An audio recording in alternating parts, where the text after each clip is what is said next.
अगर आप भारत के बैंकिंग सेक्टर में काम कर रहे हैं और सोच रहे हैं कि करियर की अगली सीढ़ी कैसे छिड़ी जाए, तो आज की हमारी चर्चा आपके लिए ही है। जी। हमारे पास 2026 में होने वाली बैंकिंग परीक्षाओं से जुड़ी ढेर सारी जानकारी, ऑफिशियल नोटिफिकेशंस और कुछ एक्सपर्ट सलाह भी हैं। बिल्कुल। और हमारा मकसद सिर्फ जानकारी देना नहीं है, बल्कि एक स्ट्रैटेजी बनाना है।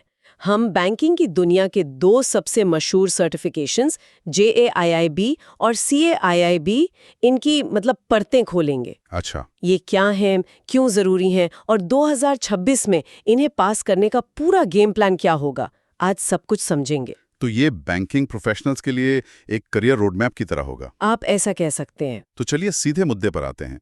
ये JIIB और CAIIB, जिनका बैंकिंग की दुनिया में इतना हल्ला है, आखिर हैं क्या? देखिए, JIIB का पूरा नाम है junior associate of the Indian institute of bankers. ये IIBF यानी Indian institute of banking and finance का एक फ्लैगशिप कोर्स है। Flagship course. हाँ। इसका मकसद है कि जो लोग इंडस्ट्री में नए आए हैं, उन्हें बैंकिंग के जो असासियात हैं, मतलब बेसिक प्रिंसिपल्स, अकाउंटिंग और कानूनी दांव-पेंच की एक ठोस समझ हो जाए। तो ये एक तरह का फाउंडेशन कोर्स है। बिल्कुल। आप इसे बैंकिंग की दुनिया का ड्राइविंग लाइसेंस भी समझ सकते हैं। इसके बिना गाड़ी चलाना मुश्किल है। ड्राइविंग लाइसेंस, ये बढ़िया एनालॉजी है। तो अगर JIB ड्राइविंग लाइसेंस है, तो फिर CAIB क्या हुआ?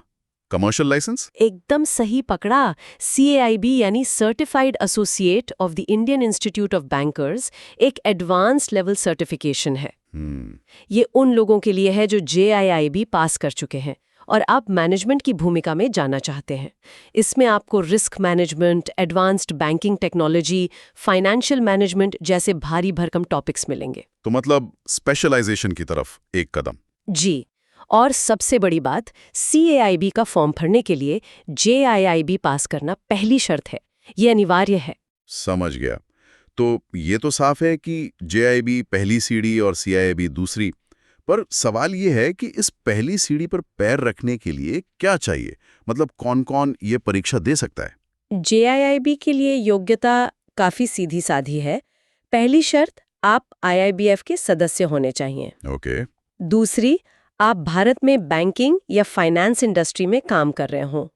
और तीसरी, आपने कम से कम 12वीं क्लास पास की हो। अच्छा, इसमें एक दिलचस्प बात मैंने पढ़ी थी कि अगर कोई क्लर्क या सुपरवाइजरी स्टाफ 12वीं पास नहीं है, तो वो भी ये परीक्षा दे सकता है। ये सच है? हाँ, ये एक बहुत ही प्रैक्टिकल नियम है। अगर कोई 12वीं पास नहीं है लेकिन बैंक में काम कर रहा है, तो उसका जो ब्रांच मैनेजर है वो एक सिफारिशी चिट्ठी दे सकता है। अच्छा। और उस चिट्ठी के आधार पर वो परीक्षा में बैठ सकता है। ये दिखाता है कि इंस्टीट्यूट अनुभव को भी महत्व देता है। सही बात है। और CIIB के लिए? CIIB के लिए तो नियम और भी आसान है। बस IIBF के सदस्य बने रहिए और JIB पास होना चाहिए। जी, JIIB पास कर लीजिए बस। चलिए, अब आते हैं असली मुद्दे पर। जानना तो ये है कि इन परीक्षाओं में आखिर पढ़ना क्या पड़ता है, इनका पैटर्न कैसा है? दोनों परीक्षाओं का पैटर्न काफी मिलता जुलता है। ये ऑनलाइन होती हैं। सारे सवाल मल्टीपल चॉइस यानी MCQ होते हैं। और सबसे अच्छी खबर, क्या? कोई नेगेटिव मार्किंग नहीं होती। अरे वाह, नेगेटिव मार्किंग नहीं है। ये तो सुनने वालों के लिए सबसे बड़ी राहत की बात होगी। इसका मतलब आप बिना डरे सारे सवालों के जवाब दे सकते हैं। बिल्कुल। अब JIIB की बात करें तो इसमें 4 कंपलसरी पेपर्स होते हैं। हर पेपर 100 नंबर का, जिसमें 100 सवाल होते हैं और आपको 2 घंटे का समय मिलता है। और ये 4 पेपर कौन-कौन से हैं? मैंने इनकी लिस्ट देखी थी और ये सिर्फ बैंकिंग तक ही सीमित नहीं लगते। सही कहा आपने। ये पेपर्स एक बैंकर को 360 डिग्री व्यू देने के लिए डिजाइन किए गए हैं।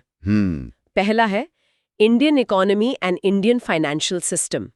ये आपको वो खेल का मैदान समझाता है जिसमें आप खेल रहे हैं।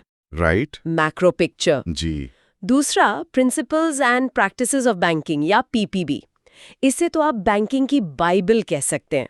रोजमर्रा के सारे काम इसी के सिद्धांतों पर चलते हैं। ओके। तीसरा है accounting and financial management for bankers. ये आपको पैसे की भाषा सिखाता है। और चौथा, retail banking and wealth management. हाँ, ये आज के दौर का सबसे जरूरी पेपर लगता है मुझे। बिल्कुल, क्योंकि अब बैंक सिर्फ पैसा जमा करने की जगह नहीं रहे, वो फाइनेंशियल प्रोडक्ट्स के सुपरमार्केट बन गए हैं। ये सुपरमार्केट वाली बात मुझे बहुत सही लगी। ऐसा लगता है कि ILBF भी ये मान रहा है कि बैंकिंग का भविष्य अब सिर्फ लोन और डिपॉजिट में नहीं है। सही बात है। तो फिर CAIB का सिलेबस कितना एडवांस्ड है? CAIB में आपको स्पेशलाइज करने का मौका मिलता है।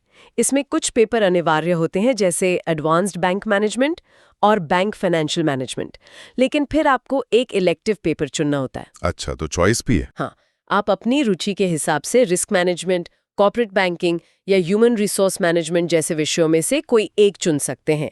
यह आपको एक खास क्षेत्र का एक्सपर्ट बनाता है। ठीक है, तो थ्योरी काफी समझ आ गई। अब आते हैं काम की बात पर। अगर कोई अभी ये सुन रहा है और मई 2026 में JIB देने का मन बना रहा है, तो उसके लिए जरूरी तारीखें और पूरा प्रोसेस क्या है? देखिए, JIB की परीक्षा साल में 2 बार होती है। हाँ, मई जून और नवंबर दिसंबर। जी, मई 2026 साइकिल की तारीखें आ चुकी हैं। रजिस्ट्रेशन 2 फरवरी से 22 फरवरी 2026 तक चलेगा। सिर्फ 20 दिन? हाँ, सिर्फ 20 दिन। और एग्जाम की तारीख है 3 मई, 9 मई, 10 मई और 17 मई। चारों पेपर के लिए अलग अलग दिन। और फीस का क्या? मैंने सुना है कि इसमें भी एक ट्विस्ट है। आप जितनी जल्दी रजिस्ट्रेशन करते हैं उतना फायदा होता है। हाँ, और ये जानना बहुत जरूरी है, फीस आपके अटेम्प्ट पर निर्भर करती है। अगर आपका पहला प्रयास है तो फीस है 4,000 रुपए प्लस GST। ओके, पहले अटेम्प्ट के लिए 4,000। जी, लेकिन अगर ये आपका दूसरा, तीसरा, चौथा या 5वां प्रयास है तो हर पेपर के लिए सिर्फ 1,300 रुपए प्लस GST देने होंगे। और वो लेट फीस वाला सिस्टम? हाँ, वो तो है ही। रजिस्ट्रेशन के पहले हफ्ते में नॉर्मल फीस लगती है, दूसरे हफ्ते में 100 रुपए लेट फीस और तीसरे हफ्ते में 200 रुपए। तो समझदारी इसी में है कि फरवरी के पहले हफ्ते में ये काम निपटा लिया जाए। बिल्कुल। रजिस्ट्रेशन के प्रोसेस में भी कुछ बड़े बदलाव हुए हैं, है ना? अब आप अपनी मर्जी से एग्जाम सेंटर का वेन्यू नहीं चुन सकते। सही कहा, ये एक बड़ा बदलाव है। सबसे पहले तो परीक्षा देने के लिए IIBF की लाइफ टाइम मेंबरशिप लेनी पड़ती है, जिसकी फीस है 1770 रुपए। One time fees? हाँ, ये एक बार ही देनी है। एक बार सदस्य बन गए, फिर आप परीक्षा के लिए रजिस्टर कर सकते हैं। और अब आप सिर्फ एग्जाम का शहर चुन सकते हैं, एग्जैक्ट वेन्यू और टाइम स्लॉट नहीं। अच्छा, तो वो IIBF खुद तय करता है? जी, वो IIBF आपको बाद में बताता है।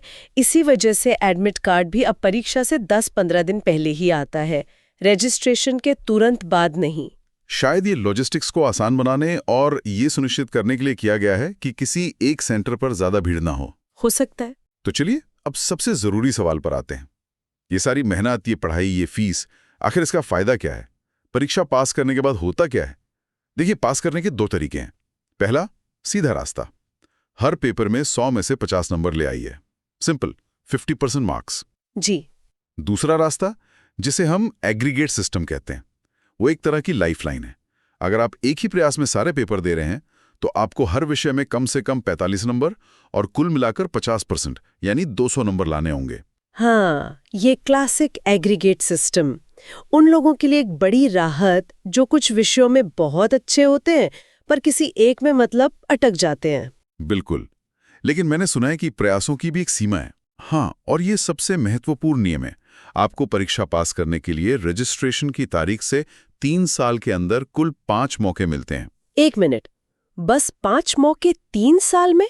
ये तो काफी दबाव वाली स्थिति है। इसका मतलब है कि आप इसे हल्के में नहीं ले सकते। बिल्कुल नहीं। अगर कोई इन 5 प्रयासों में पास नहीं कर पाया तो सब कुछ रीसेट हो जाता है। रीसेट? जी, मतलब आपको फिर से पूरी फीस देकर नए सिरे से रजिस्ट्रेशन करना होगा और आपने जो पहले पेपर पास किए थे उनका क्रेडिट भी खत्म हो जाएगा। अरे, तो सारे पेपर दोबारा देने होंगे? जी, सारे पेपर दोबारा देने होंगे। इसीलिए एक तय रणनीति के साथ तैयारी करना बहुत जरूरी है। ये तो वाकई सोचने वाली बात है। अब आते हैं उस सवाल पर जिसका सबको इंतजार है, पैसा। वेतन में कितनी बढ़ोतरी होती है? हाँ, यही सबसे बड़ा मोटिवेशन है। बैंकिंग में सैलरी इंक्रीमेंट्स पर आधारित होती है ना? JIB पास करने पर बैंक के नियमों के हिसाब से आपको 1 या 2 अतिरिक्त इंक्रीमेंट मिल जाते हैं। अच्छा। एक प्रोबेशनरी ऑफिसर को हर महीने लगभग 2,000 से 4,000 रुपए ज्यादा मिल सकते हैं और एक क्लर्क को 1,300 से 2,700 रुपए तक। यहाँ एक बात और जोड़ना चाहूंगा, ये सिर्फ 2,000 या 4,000 रुपए की बात नहीं है। जब आपको एक अतिरिक्त इंक्रीमेंट मिलता है तो आप अपने बैच के बाकी लोगों से सैलरी के मामले में हमेशा के लिए एक कदम आगे हो जाते हैं। हाँ, ये बहुत अच्छा पॉइंट है। ये एक छोटी सी बढ़त है जो आपके पूरे करियर में कंपाउंड होती जाती है। आपने बिल्कुल सही कहा, ये एक लॉन्ग टर्म फायदा है। इसके अलावा प्रमोशन में JAIB और CAIB पास किए हुए उम्मीदवारों को प्राथमिकता दी जाती है। तो करियर में ग्रोथ भी तेज होती है। जी, कई बैंकों में तो मैनेजर बनने के लिए ये सर्टिफिकेशन अनिवार्य भी है। ये आपकी प्रोफाइल पर एक स्टार की तरह है, जो मैनेजमेंट को बताता है कि आप अपने करियर को लेकर गंभीर हैं। और एक सर्टिफिकेट भी तो मिलता है। हाँ, आखिर में आपको एक डिजिटल सर्टिफिकेट मिलता है जो आपकी प्रोफेशनल क्वालिफिकेशंस को और मजबूत करता है। तो कुल मिलाकर JIAB बैंकिंग की दुनिया में आपके लिए दरवाजे खोलता है और CAIB आपको उस दुनिया का, कह सकते हैं, शहंशाह बनने की राह दिखाता है। 2026 के लिए पूरा नक्शा हमारे सामने है। तारीखें, सिलेबस, फीस और सबसे ज़रूरी इसके फायदे। मुख्य बात ये है कि ये सिर्फ इम्तिहान नहीं है, ये आपके करियर में निवेश है। वो जो 3 साल और 5 प्रयासों का नियम है ना, वो हमें बताता है कि इसे गंभीरता से लेना होगा। सही बात है। एक अच्छी योजना, सही स्टडी मटेरियल और समय पर रजिस्ट्रेशन, यही सफलता की कुंजी है।